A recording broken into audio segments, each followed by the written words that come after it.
Hello and good morning, my fellow YouTube fans and friends.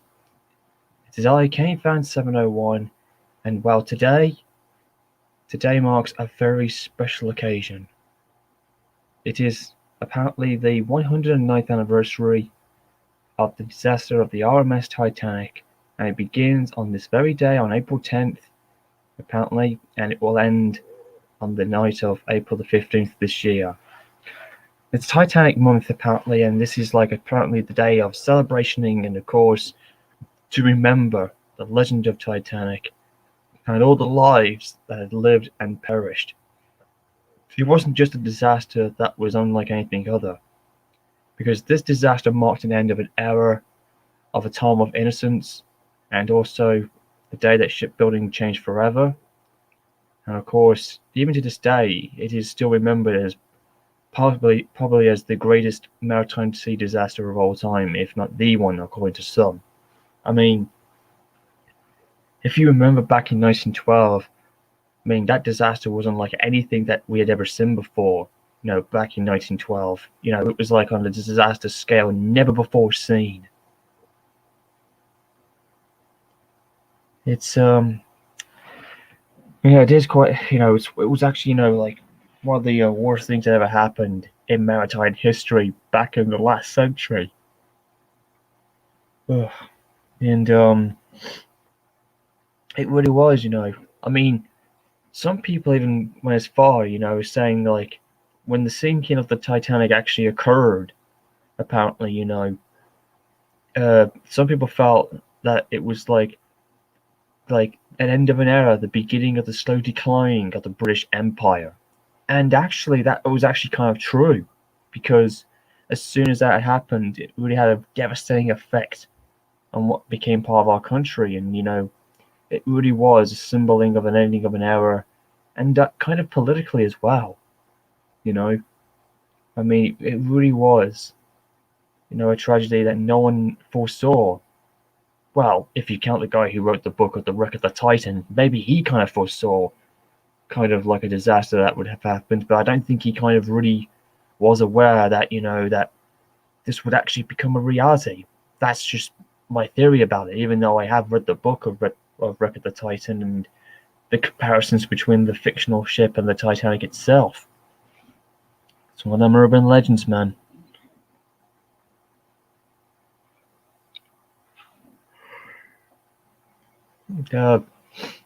For those of you who may not be too familiar with what about my interest in the Titanic, is actually quite an interesting story to tell. I mean, I'll be explaining more maybe in the next couple of days on April 15th, because I'll be watching documentaries and I'll be watching films of the disaster thing, as part of my way of celebrating this anniversary, as I always do every year, And in case you're wondering about the icon that you can see of me, is actually myself portraying my OC character in my fanfic series. But pardon me for just yawning, lads. I've woken up a bit too early, didn't sleep too very well, so I thought I'd get this part one out the way quickly as possible if I could. Like I said, the icon you see of me is actually myself portraying my OC as Kane, apparently, in the fanfic of what he would have looked like.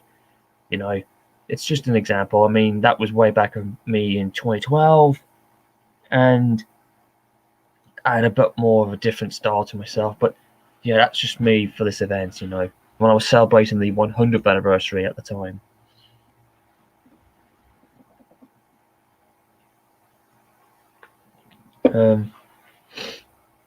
Actually, when I actually first got interested in the Titanic, it was actually in 1996, or I think it was, yeah, 1996 was the year it actually started for me, because that was when I first heard the name, and I read one of the books about ships that had sunk, and Titanic was among them. But almost instantly, I was very intrigued with the name, and the company it stood for, and that it had a sister named Olympic and a third one named Botanic, and it was, it just took off by storm, and I was instantly just, an ordinary ship interest,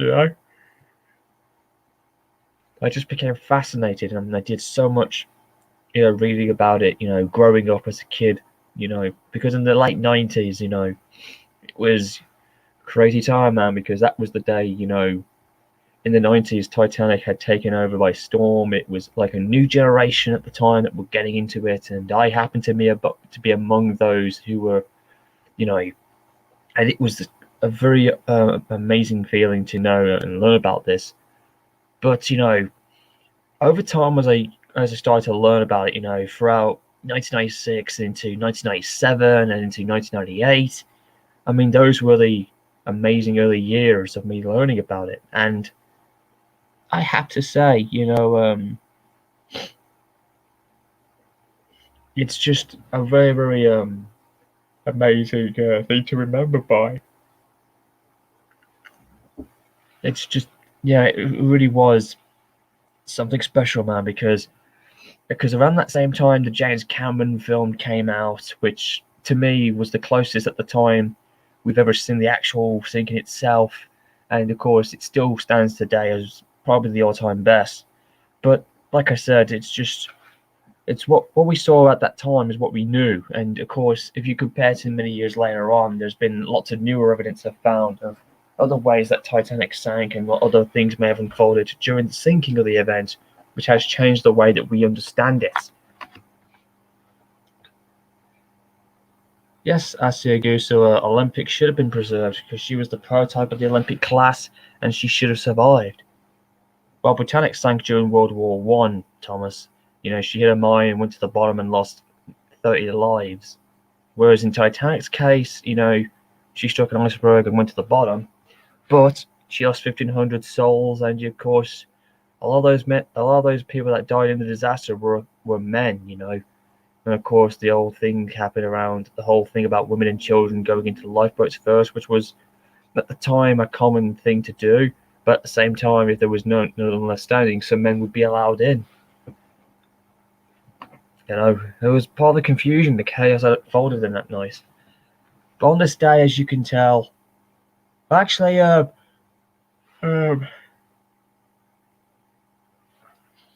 actually, as to the listen, Britannic wasn't actually called Unsinkable because I think what you've been watching was the 2000 film fictional take on the Britannic disaster, because that was a different type of it, but not compared to the actual thing that already occurred. If anybody else wants to join in, they're more than happy to. I've got the link down here if you guys want to pop in.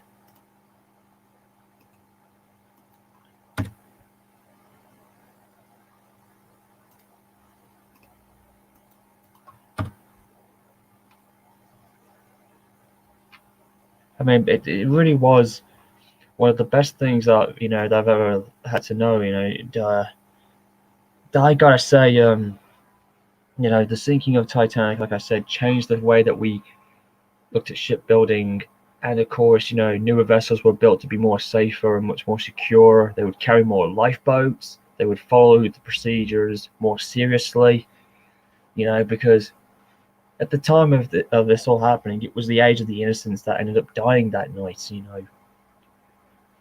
I mean, even to this very day, 109 years later on, the RMS Titanic really has had an impact on everyone's lives. It has touched everybody. Even from the four corners of the globe. It's just amazing of just how much it affected everybody, even to this very day. I mean, the Titanic stays with us because it's timeless, because we can continue to find newer ways to tell the story.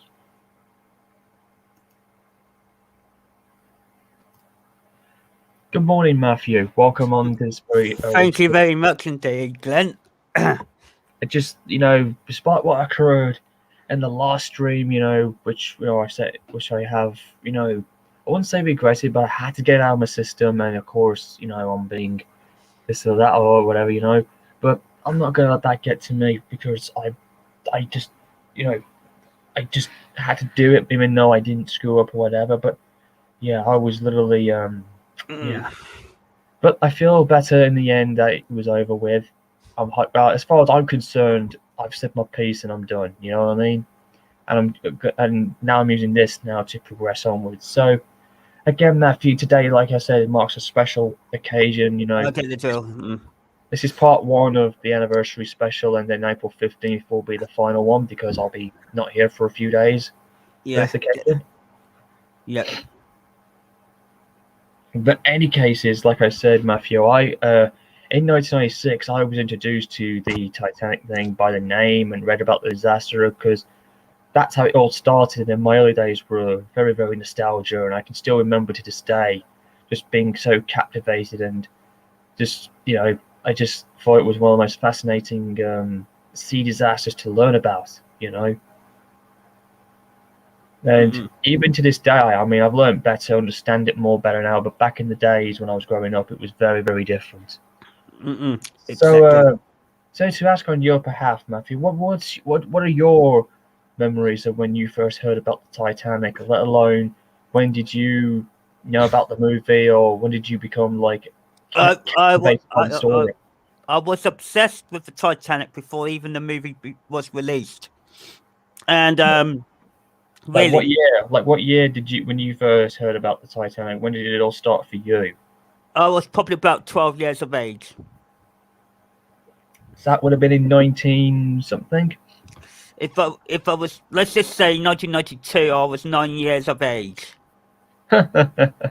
So if you know every third of a year, like third of a month, let's say third of a year, say like 1993. 1983 is when I was born. 1993, I was 10 years of age. Uh-huh. And then 1995, I was 12. I was only 4 at that time.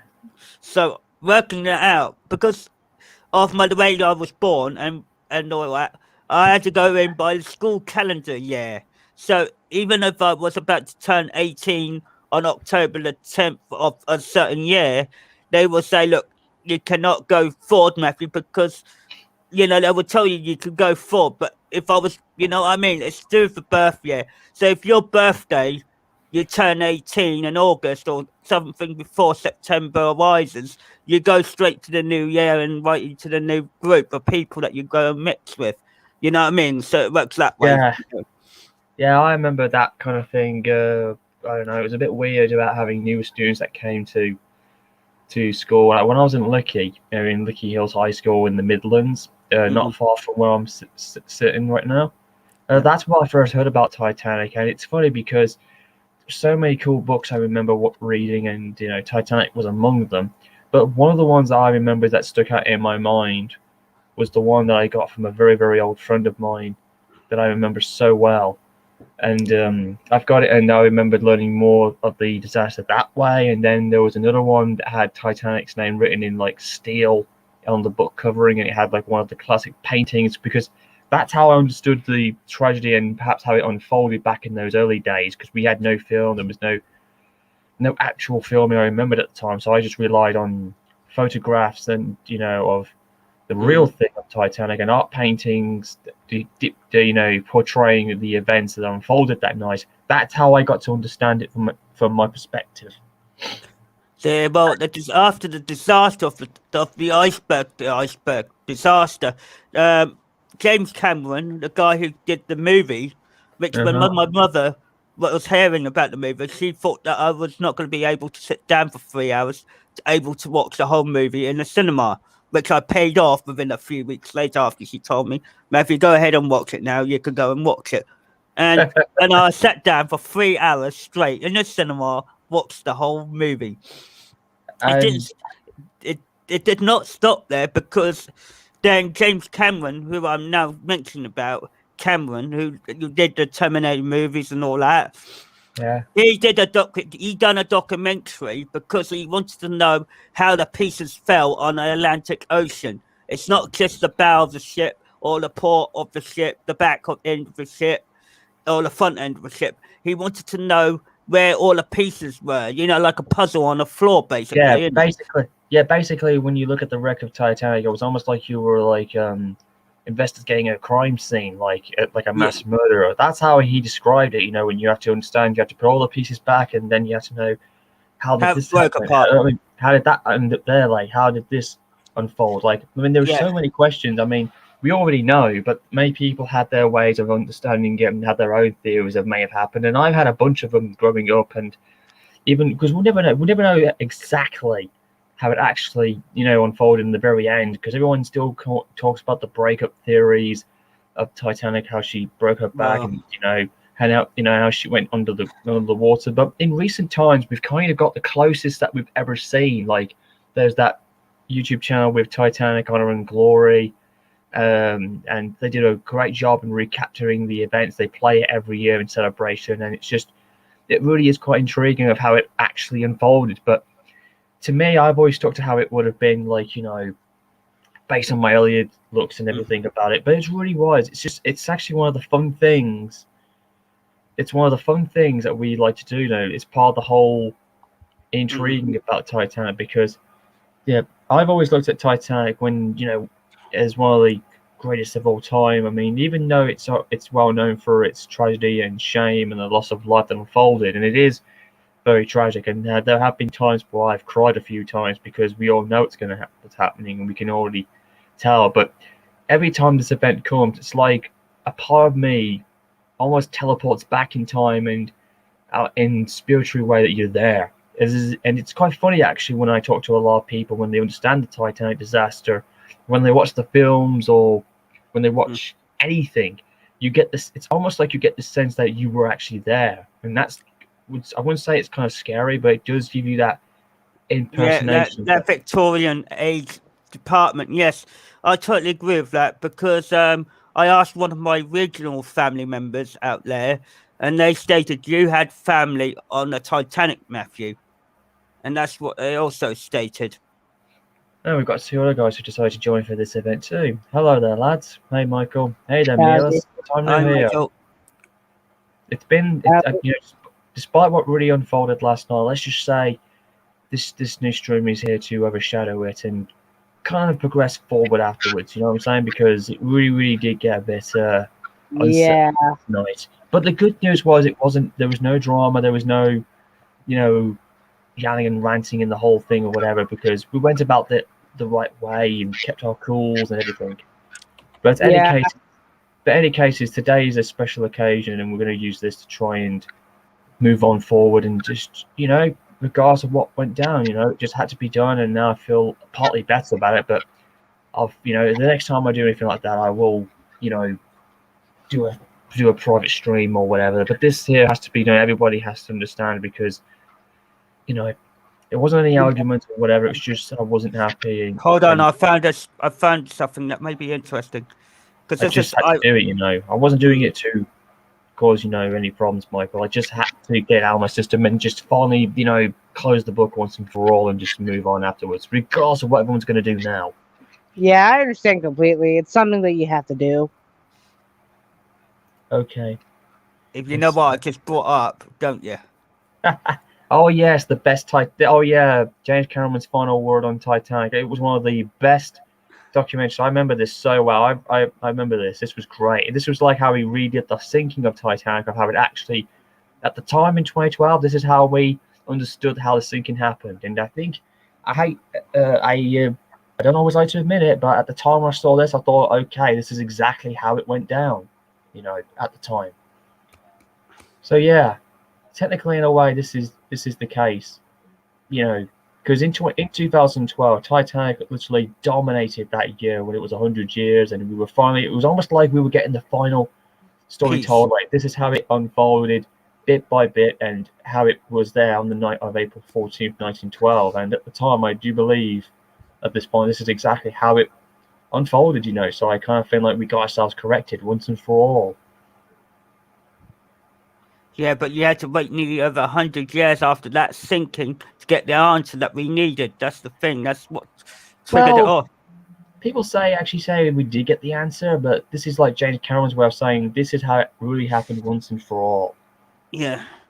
And there it goes, going up there, and then all of a sudden she breaks her back and swings forward. Yeah, I get that bit happened. Yeah, because in the movie, look at the little cliff that's left. A hook. You mean that's the keel?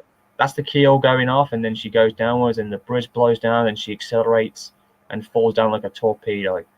And then she just kind of stalls outwards and then falls because she's falling literally down to the floor at about a rate of like 20 something knots. Then the stern goes up, almost becomes vertical, and almost does, and boom, finally goes under. And then finally, boom, she explodes and then accelerates, and the whole superstructure goes flying off. Now, this is the ending bit that's really intrigues everybody. It will show you where the other pieces have landed. They've all done, that's what's happening. You can see you just saw the keel went, the double bottom was like frisbeeing off. Yeah. And then the whole thing goes down, and then eventually, Titanic comes to rest, and then boom, snaps her back slightly even more, then goes on to a vertical position, and then the downward blast comes in and crushes the vessel slightly, and then the stern comes in, hits it in, the downward spiral comes down, and it looks like a plane crash just exploded or whatever. But if you look at it from above, this is where it's going to come into the final end of it. Yeah, here it is, yeah. Bada bing, bada boom. That's what James Cameron was looking for, and there it is. That's basically how the wreck of Titanic looks like if you were to see it from a vertical position. And I actually thought at the time, this is it. And I was like, that's it. Finally, Titanic got the answers we needed from her. And that was it. But no, it's just a never-ending story. There's so many more things that I think Titanic is definitely has yet to reveal. Even though she's decaying on the bottom, I think she kind of has more secrets to know that was like, okay, this is how it ended up. But there are so many other factors that could have played their own roles. And I do believe there is more. I mean, like, we had the coal fire in theory that I do think played a role in terms of weakening the superstructure for the iceberg, and how it weakened up the bulkhead that blew into Ballroom 5, which, was the ship's main fighting thing to keep afloat. And, there was just a lot of things, a case of bad luck and just, but at the same time, I mean, if you think about it from another perspective, there was a lot of things happening around when Titanic was being built. It was built in a very, very good way, like a new breed of ocean liners that would dominate the waves, because Titanic and her sister Olympic and her forgotten twin sister Britannic, who's no longer forgotten anymore now because of the exposure and everything that we've learned, they really heralded in the age of the superliner era. And it was exactly at that time period of what they were looking for, of a new generation of ocean traveling, and but I just think there was no special safety features that were fitted for Titanic because, it was a brand new vessel, and of course there were no new rule regulations signed in at the time. So, it was very, very limited, and of course, as we all know, Titanic was following an out-of-date Board of Trade regulations that was made 20 years earlier. She was 5 times the size of any vessel, and if she had more lifeboats, the loss of life, more people would have lived, and yes, there would have been some that would have died, but the results would have been a lot more different. Or had Titanic not scraped the iceberg and it would have rammed into it head on, the bow would have folded like a tin can foil, and which would have been very disastrous. But it still would have stayed afloat, and help would have arrived, and it would have limped into New York, and the events would have changed dramatically, and we wouldn't have had what we've had for the last 109 years. So what's your point stand in all this, guys? What about your opinion? Michael, I'll start with you. I think I pretty much agree with everything. I think Titanic was built in a age of where ships were becoming more bigger. Starting with, I would have to give. I know people are going to get mad at me of this, but I remember back during a documentary, Robert Ballard himself did say that the Lusitania was better built than the Titanic, and to some degree, I agree with him on that. But if you think about it, Titanic was bigger than Lusitania to a certain extent. But if you look about it and you think about how Lusitania was built compared to Titanic, you can kind of see what he meant. I can understand that. Yeah, I mean, Lusitania had her own strengths and weaknesses, but they were built they were basically built for express passenger liner duty. I'm not trying And to. she was also built as an auxiliary cruiser, like a military vessel, like which Titanic. Which did not happen because apparently that was it was a good idea, but it didn't work out. But if you look at Titanic and Olympic, and they were built for size and luxury. They never went for speed, which is exactly what Cunard were doing. But and I have to say this, even though Cunard had built great vessels, I always felt that White Star kind of were a lot better in how they did this great strategy of building some of the best liners to date and trying to go with the times, and I just think, they were in the right place at the right time, but had the safety modifications been installed at the time, or had the Board of Trade listened, or and of course had everything gone right for Titanic, she probably would have had an envisioned career that would have, I think, probably would have surpassed maybe Olympic, and maybe would have surpassed any other liner, because none of the liners around the world could beat Titanic for the luxury that she was presenting at the time, because it was, again, on a scale that we had never seen before, because it was like a new era coming in. Unfortunately, that new era turned out to be an absolute major disaster for White Star Line, and I will admit they never recovered. They never bounced stronger. That style of showing off and being arrogant and dominant and wanting to do this, like that went out of style once Titanic went down to the bottom of the ocean. It was almost like it was a big lesson from the ship itself, in a way, almost like it sacrificed itself, to say, like, the age of the innocence is over. Like, there's no more, what's the word? There's no more these claims that ships are never unsinkable. You can't be too complacent. That's just how it was. It was just, like I said, it was like an end of an era. And of course, as I stated before in the beginning of the stream, many people felt that this was like the beginning and slow declining of the British Empire, and that actually was the case.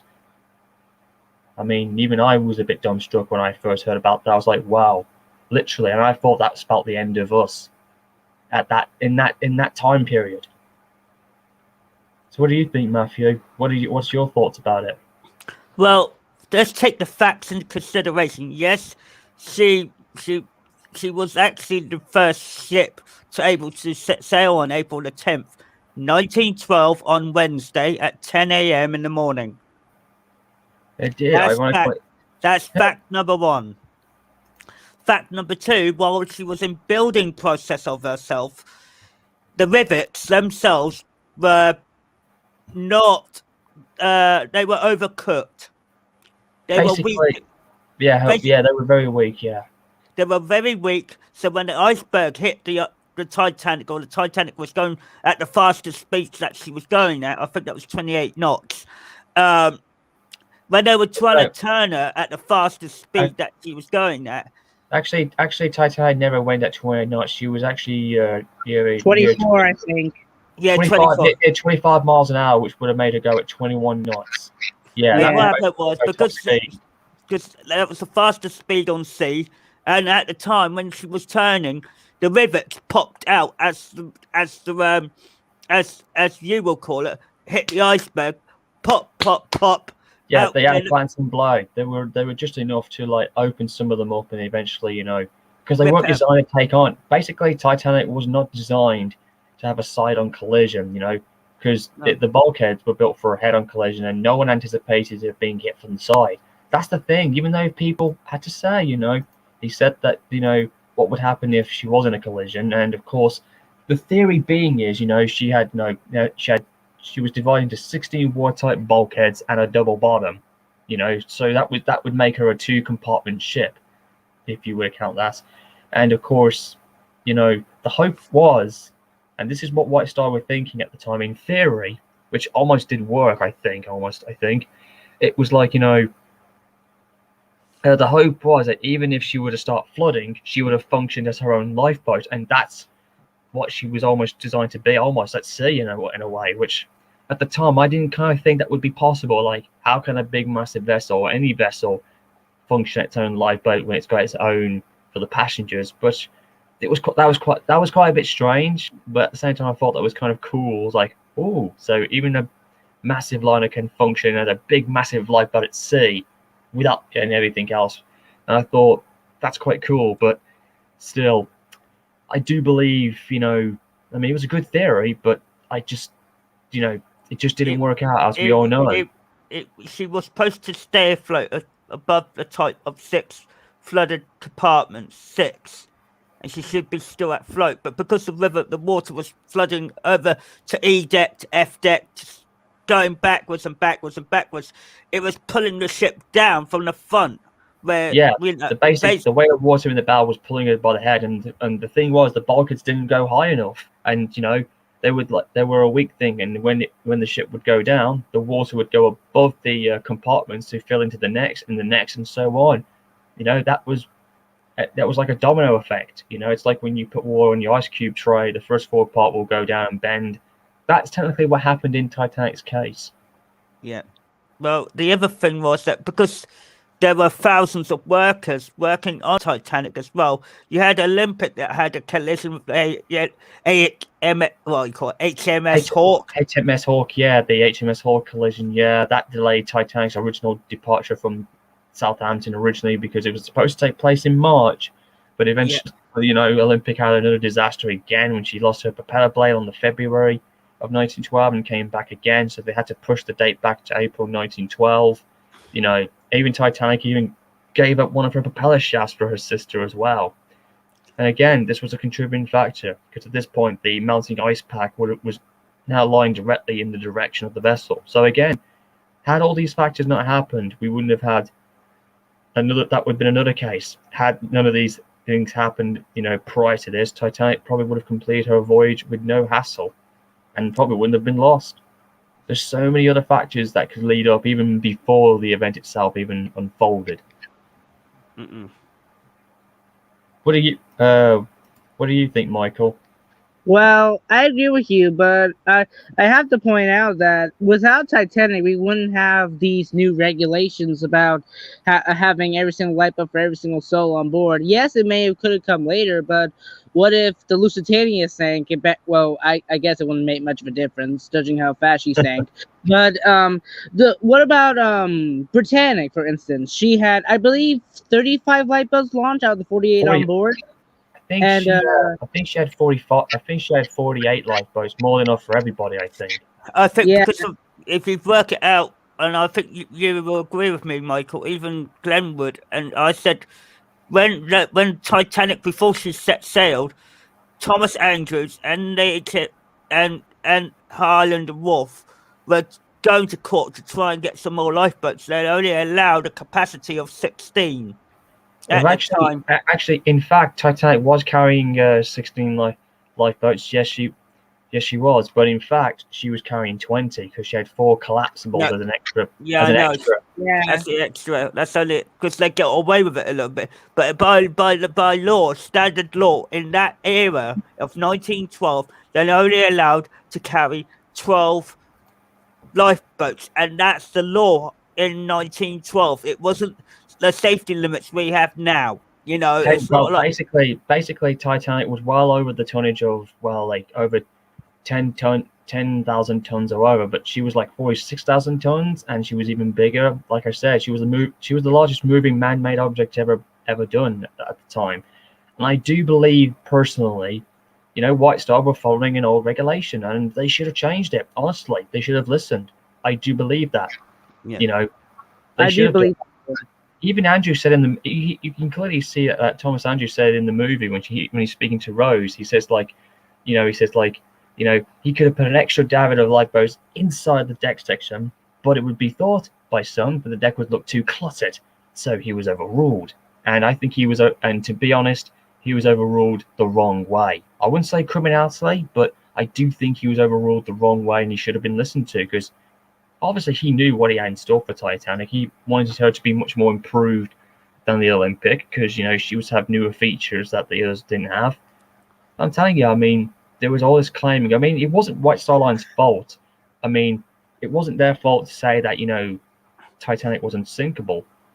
Because it was what the press thought at the time. They went as far as saying that she was practically unsinkable. I think people have forgotten that word. The word practically. Basically, it was just a phrase, to sell Titanic, to make everyone believe that she was safe.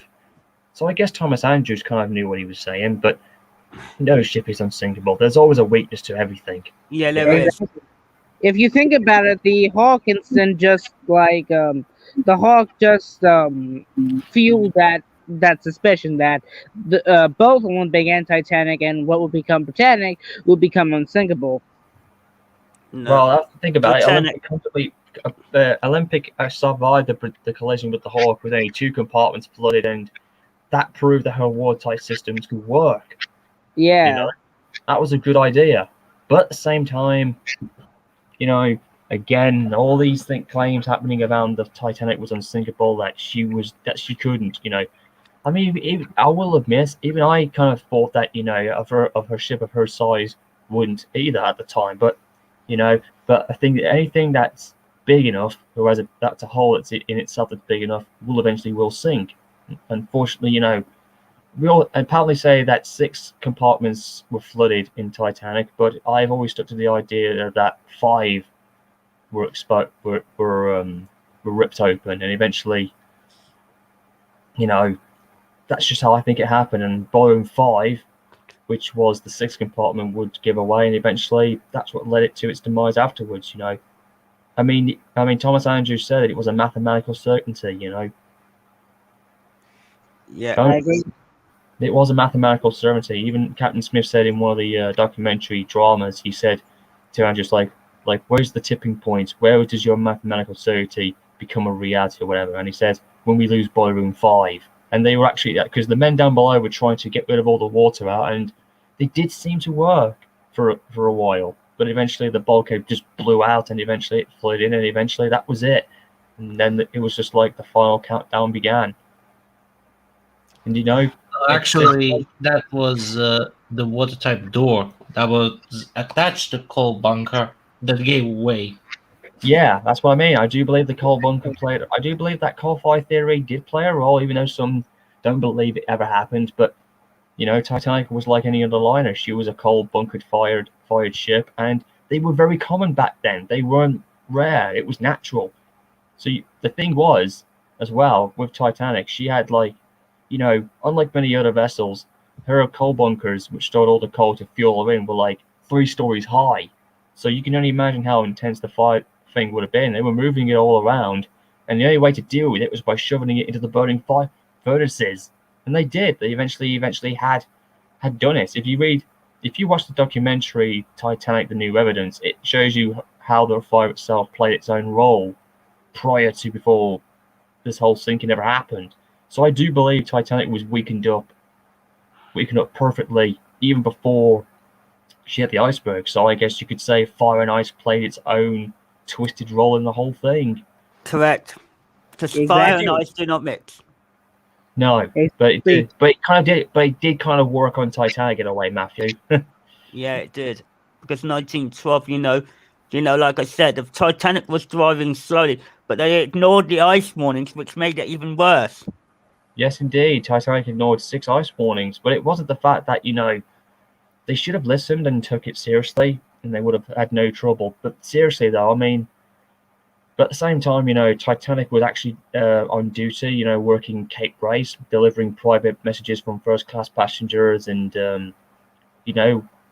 she was basically so busy doing all that kind of stuff, and of course she had a new wireless communication, which was very revolutionary, which could be heard for about like 500 miles. That's how good it was. She was so revolutionary with what she did. She was more than just a vessel. She was an idea, a symbol of new technology, this new era that they could see. And you could see how close they were. It was right there. It was just executed so badly, But there was so much faith in technology. Even in today's time, we have that. But if you were to compare today and with Titanic's case, I think people are so more of a confidence with technology that they don't quite do, like, I don't know, how should I put this? They don't put too much faith like they did in Titanic did, but they don't, give it time for us people to adapt with. They make one thing, they give it to us. Like with computer technology, they make these brand new laptops for us, like for example, and we have them for a while, and then after like a couple of months or so, they will upgrade, and you have to have this installed, and then all of a sudden, as soon as we sell that, they do this and that. So I kind of think we're leaping a bit too far ahead. And to be honest, in the last 10 or 8 years or so, I think we've leapt way too far in terms of our internet technology. I think we've leapt too far ahead in other things that we could have used. But at the same time, there are some strengths and weaknesses to all this. So this is a big example of our time.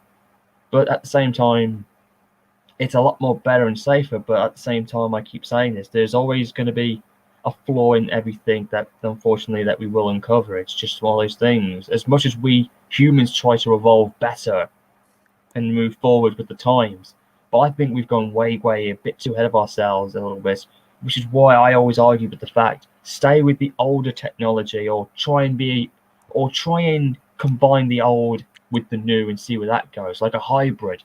And that's kind of my style. It's like I'm going to state this out. The United States at this moment is creating Titanic 2 by the Blue Star Line. Oh God, no. Okay, Matthew. Look, listen, man. We'll talk about that. We'll perhaps talk about that maybe after the events of Titanic, maybe. But I'll tell you what. I'm sorry to bring it up, but the reason why Titanic is, like you stating, the original Titanic will always be at the bottom of the sea, deteriorating, right? But times have changed, like you said, Glenn. But at the same time, the Blue Star Line of like it's White Star Line's opposite sex. Excuse my language. It's basically they're trying to create the same steamship, basically, but in electric form, like they keep Titanic 2. I think. But listen, I'm going to briefly talk about this, and we'll save this for another stream at another time. Okay? Yeah, I'm still supporting that project still, and I think it's a great idea, the ultimate tribute to Titanic, and it will come. I do believe it's going to happen. It's the ultimate dream. It's what a lot of us Titanic buffs have wanted. In my personal opinion, it's a way of resurrecting the Titanic and giving her a new life. Like, it's basically a new body formation, but as I keep saying, in a way, it's like the soul of Titanic will be reawakened. It's like leaving its old body and into a newer one. And I do believe that that's the case. And and may I actually point out something real quick? Yeah, sure. And Matthew, you may agree on me on this. You did this research a few months ago. I actually did a research on the ships that were the most closest to Titanic, and other than the Californian, the Mount Temple was the closest at 54 miles. Yeah, Mount Temple was the closest. Yeah. Yeah, and if you really think about it, the Californian was going the wrong way when they eventually heard about the Titanic, and it was the Mount Temple who told them about what had happened. Hang on, it says, okay, for what I'm trying to see now, okay, here we go. Oh yeah, Titanic actually left Southampton docks apparently at noon, so almost in 59 minutes or so, we will have the anniversary of when she finally leaves Southampton in about 59 minutes on this very day. Yikes! Yep.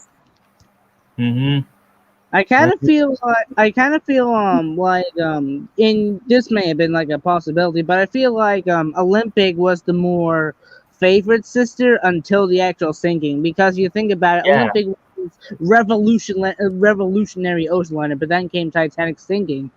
Well, basically, it wasn't a problem and everything until Titanic immortalized herself, But like I said, like we got to remember, Olympic was the prototype of the class, and Titanic would lead the way, and Titanic would have, been the final stamping point. And it's funny actually because Olympic had all the publicity, she had all the spotlight on her. She was like almost like this famous superstar as we would know, like she was like White Star Line's model in a way. And then you have like Titanic, who was just coming into service, and the neglect of the publicity of the Titanic coming into service was like she was the second of the class, and this was, like I said, she was the number 2 vessel coming into service, and there were no pictures of her. I mean, her lack of publicity didn't help her reputation by spreading by word of mouth. I mean, there was a lot of photos of her taken when she was being built and launched, and then she was being fitted out and everything else, but there wasn't that much like it was like just a natural normal routine, the normal publicity was following up, and if Titanic had completed her maiden voyage, she would have, I think, probably would have been a mirror image of Olympic, but I think it would have been more dramatic on a much bigger scale, I think. And then maybe, who knows what would have happened if the events had never unfolded the way that they did. I mean, who knows what could have happened. I mean, the successful career Titanic would have been phenomenal. I mean, what would have, I mean, for example, she definitely would have played a big role in World War One had she survived. And I do think that maybe she could have, like, who knows, she could have been lost in that war, or she could have survived it. Who knows what would have happened? But I do believe she probably would have been preserved, when her career would have ended. And I do believe that maybe, who knows, I don't think she would have been scrapped. Some people say she would have lasted until 1937 in life. And then I do believe that probably would have been a good long career. But I think personally she would have lasted until, who knows. But then again, who knows what would have happened to Titanic. But I think there would have been a great chance that she could have lived and perhaps survived and would have ended up like the Queen Mary. She would have been mourned and probably taken back to Belfast. They also done a replica of the fireplace in the Olympic suite of the White Swan Hotel. That is actually not the replica of the White Swan Hotel. That is actually Olympic's full frame. Yeah. So technically, she's still with us. Yeah. Technically. Yep. So in a way, Olympic hasn't left us. It gives us an idea of what Titanic would have looked like. And actually, I'm going to ask you this because this is often curious to me. Would you consider Titanic to the fourth Olympic class ocean liner? That, in theory wise, that would have been the case had they thought about it. Yes, in a way. But she's from Blue Star. She's like an improved version of the company. Of the predecessor. Yeah, she's the successor of the original, but I know that's true. But in my personal opinion, I look at Titanic 2 as basically a reincarnation of Titanic herself, and it will be our time to complete what they didn't do. And I think that's the ultimate tribute that this vessel deserves, and I think it would make a wonderful, happy ending. Yeah, as Clive Palmer said in his video, Titanic was the ship of dreams. Titanic 2 is the ship where dreams will come true. And I do believe that's what's going to happen. And I do think that this is the dream that we all wanted. And actually, this may become us a surprise, but if there was one ship that I would like to see preserved, like sunk, if they sank or not, it would have to been Britannic, because she had improvements compared to Titanic and Olympic. Big time, yeah. Olympic, basically, Britannic had more improved that Titanic didn't have. Yeah. And actually, if you may, everyone knows this by now, but each ship had their own distinct exterior feature. Olympic had no enclosed promenade, Titanic did, and then Britannic had the davits, the gantry davits. They were the gantry davits were tested on Olympic, but of course, and apparently Britannic had more of a, she was just more improved to carry all the new lifeboats. And had these actually been the case, had these happened on Titanic, I think the events would have unfolded very, very differently. And to be honest, I think, I hate to admit this, I think more than would have been saved. I think everybody would have made it through. I do believe that would have been the case. If I think about it, say if it did happen, say if Britannic was in Titanic's case, like say if she struck the iceberg and not Titanic, say if things had gone the other way around, just think of how the events would have unfolded that way. I think that there was this thing actually recently that actually came out with just recently. I was doing this like theory of what could have happened if the Californian did came to Titanic's rescue. If you really think about it, it would be more of a Californian would just be a ship where the survivors would be on until a much bigger ship would have come to save the passengers, because if you really look, even if people would have died, the Californian was a bit too small for the actual. Yeah, but it would have taken some of the passengers on. Honestly, yeah, it would have taken some, but not all of them. But it would have taken as many as it needed to until they said they couldn't have any more. Glenn, have you heard of the Titanic Hotel? Yes, that's basically the one in China that's being built. Yeah, I know. No, not that Titanic Hotel I'm not talking about. It's the one that's in Belfast. Yes, I've seen it. The one that's been built. It's been built in the exact same place where the ship was originally designed in. I think that's a fantastic way of. Yeah, I've seen it happen. Yeah, I've So been to because I looked Belfast. at the images because my mother and my stepfather wanted me to go to that, You and never know. You might. Well, when it's more safer to travel, when the pandemics die down, you can get the opportunity. yeah, I It's will the do. closest. And It's the closest to. It's the closest to seeing Titanic that you're ever going to get. because when I looked at, go on, And I sorry. kid you not, Matthew, when I was in Belfast and I went to the Titanic Museum and everything at the time in 2013 with my ex-girlfriend, I kid you not, first time experiencing there was overwhelming. I literally thought I could actually see Titanic and Olympic and Britannic as if they were there, as if I could actually see them with my own eyes. I kid you not, there was something strangely supernatural going on in my head. It It would was be. overwhelming. As you can see, that's basically the last time Olympic and Titanic were together. And yeah, they The don't. When you shot. look at them, both, they look identical in comparison. Almost. Oh, almost. You can definitely tell who's who, though. But I can tell who is who. You can tell that Titanic is still under construction at this point. If you're Indeed, she talking about, is. I was just gonna I mean, say that Here's the diagram of what they would look like. they look identical in every direction. Well, except Titanic was slightly larger, and Britannic was just slightly bigger in width size. Yep. Yeah. Well, Wait a minute, I think I noticed another exterior difference between Britannic and Titanic. Look at the stern section. Yeah. You see that little promenade there underneath the third? Yeah, her stern was very different. Her poop deck on the stern was very different too. So I could tell you she was basically an improved version of a twin. Yeah. And I will admit, I have to say, it was really cool to see what Titanic would have looked like had she served in the war as a hospital ship too. It really does give you the impression, as if, And of course,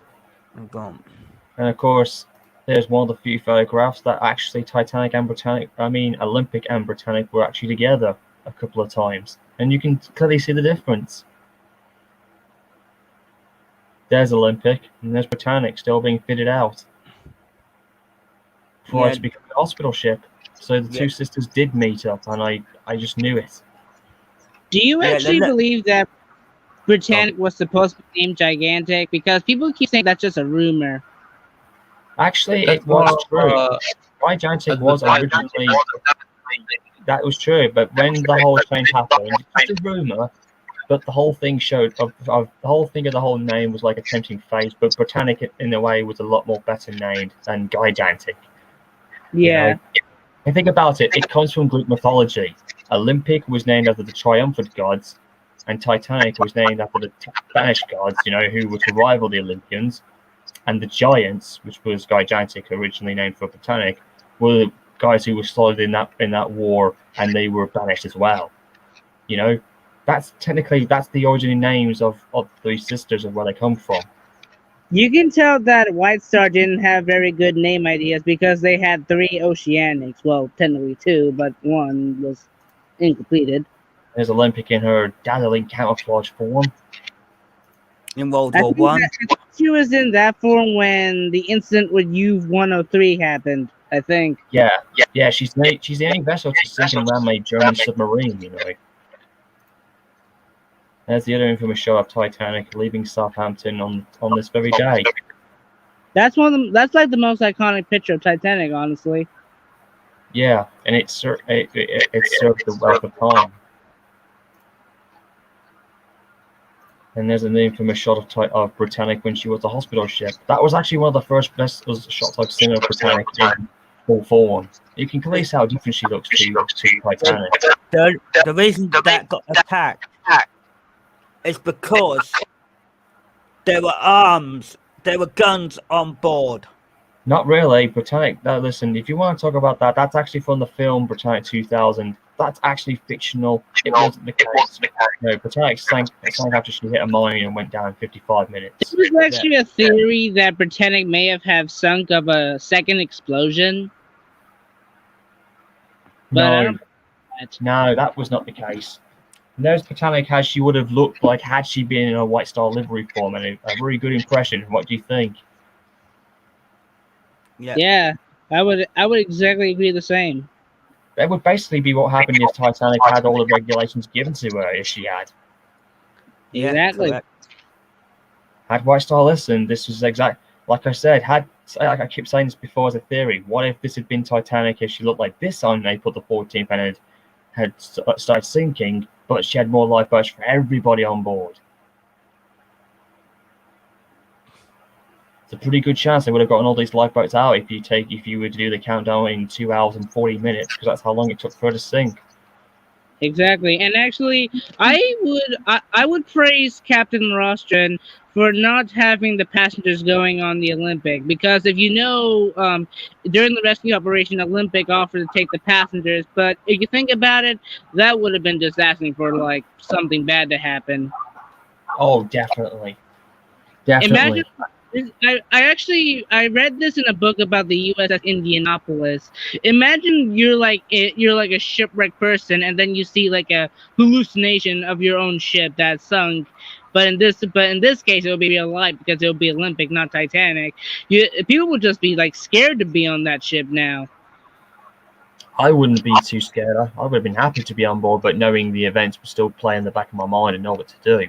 But at the same time, it's hard to imagine without even realizing, at times, what would we have done if we were on the Titanic on the night of April 14th? And that's kind of the haunting $1 billion question that always plays in my head into this very day, which is why I did my fanfic. If any of you guys aren't too aware, you could actually read about my OC.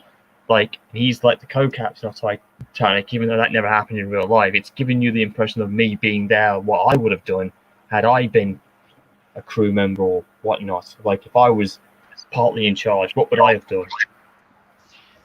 Exactly. And Yeah. What, Michael? I think he's having a... In any cases, lads, as you can see here, we'll talk about Titanic 2 another time, but we're briefly going to talk about it just before then. As you can tell, this is what Titanic 2 will look like when she actually does come into service. And you got to admit, this is probably the best thing that would have ever happened. And I do think this will be a wonderful thing to see. Even though it's not the original, we can, in our minds, we can pretend it is, because it looks like a new body form of Titanic, but with the soul. That's what I would have said.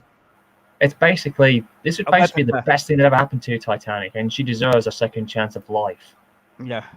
Not to be glimp, not to sound glimp, but it's kind of like almost romantic. Yeah, well, and look at this. If you compare her to her original predecessor, this is what Titanic 2 will look like in detail wise. Gotta admit, she does look quite cool. This is almost like this is like what Titanic would have looked like had she survived the entire time and just got modified into a vessel that we see today. Yeah, Which it would have done, and it would have worked. The SS United States, that they had the money to do it. Oh, they do have the money to do it. We're just keeping silent about it, to be honest. He hasn't said anything else, but there's a good chance by next year or so, the launching build construction will begin when the pandemic's a bit lifted a little bit. And I do believe it's going to happen.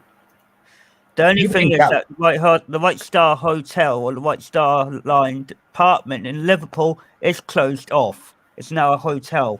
I've actually been there. I've been there multiple times. I've seen it a few times. I love seeing that place. It's a good place to be in. There's actually an untold connection in Liverpool, because that's actually Titanic's port of registry. There's an unknown connection there, and it's really good. It really is a good story to tell.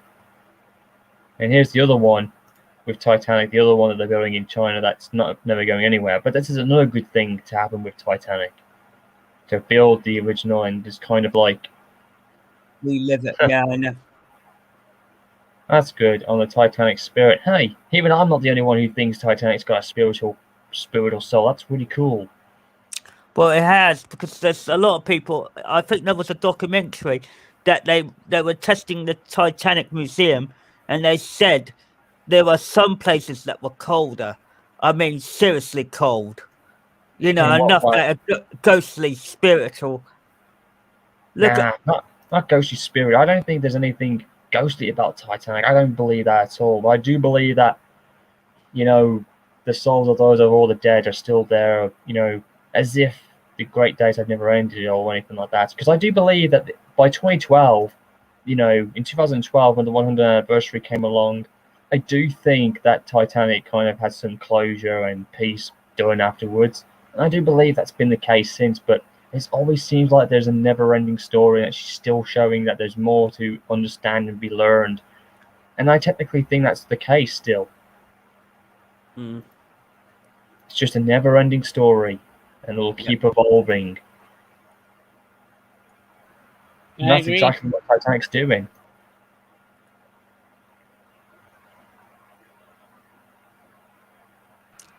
This would have been the same if I know this is impossible, but if a Lusitania 2 was built, it would just be basically for the same reason. Or basically, or what if there had been like I don't know. What if what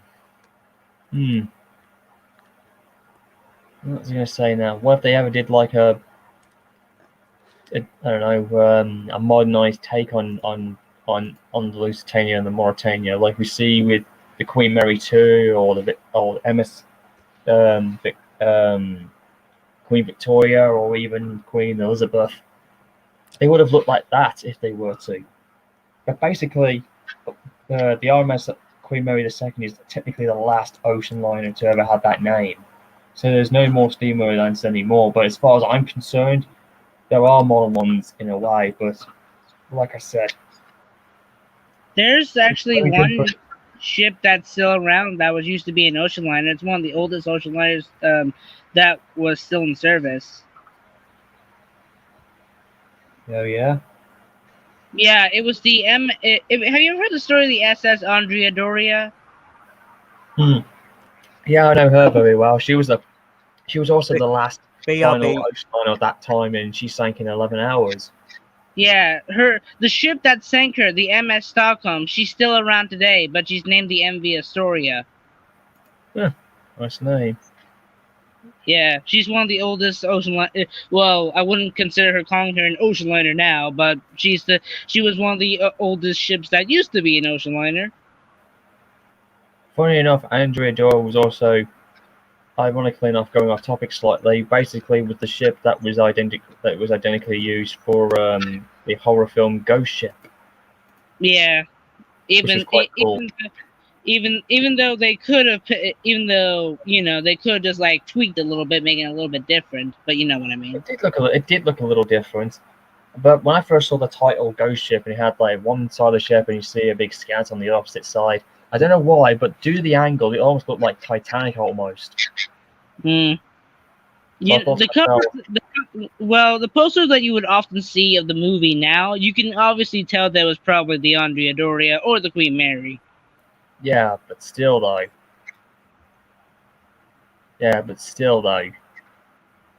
If you think about it, the third Oceanic, the RMMV Oceanic, she could have been what I would like to call her the Andrea Doria of White Star Line.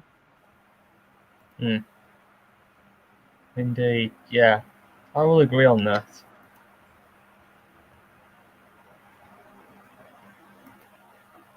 Yeah. What do you think, Matthew?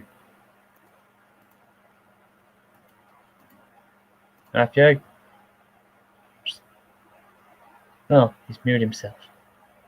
Well, guys, I think we might want to wrap this one up, apparently. So this is part 1 done, and then apparently part 2 will be in the next couple of days or so. So, ladies and gentlemen, I'd like to thank you all for tuning in on this special live part 1 edition for the 109th anniversary of the Titanic disaster. Thank you for sharing your opinions and thoughts, Matthew and Michael and Marlis, for joining in. You're welcome. It was a huge honor, and we'll see what happens on the 14th. No, wait. Now, on the 14th, I'll be watching one of the movies to stay up until about roughly 2:10 in the morning, because I always try and stay up on the night until Titanic hit the ocean floor at that point, So in any cases, guys, it's been a honor having you guys up, and we'll see what happens on the morning of April 15th. You know, and then that will be the day when I conclude this anniversary event. I mean, I would do more, but I just felt like I need to do it on this day, and then I'll do it on the ending. So that's just how it's all going to go for the time being. So, ladies and gentlemen, thank you for tuning in. This is Fan 701. Hope to see you perhaps in a few more days' time. Take care, everyone.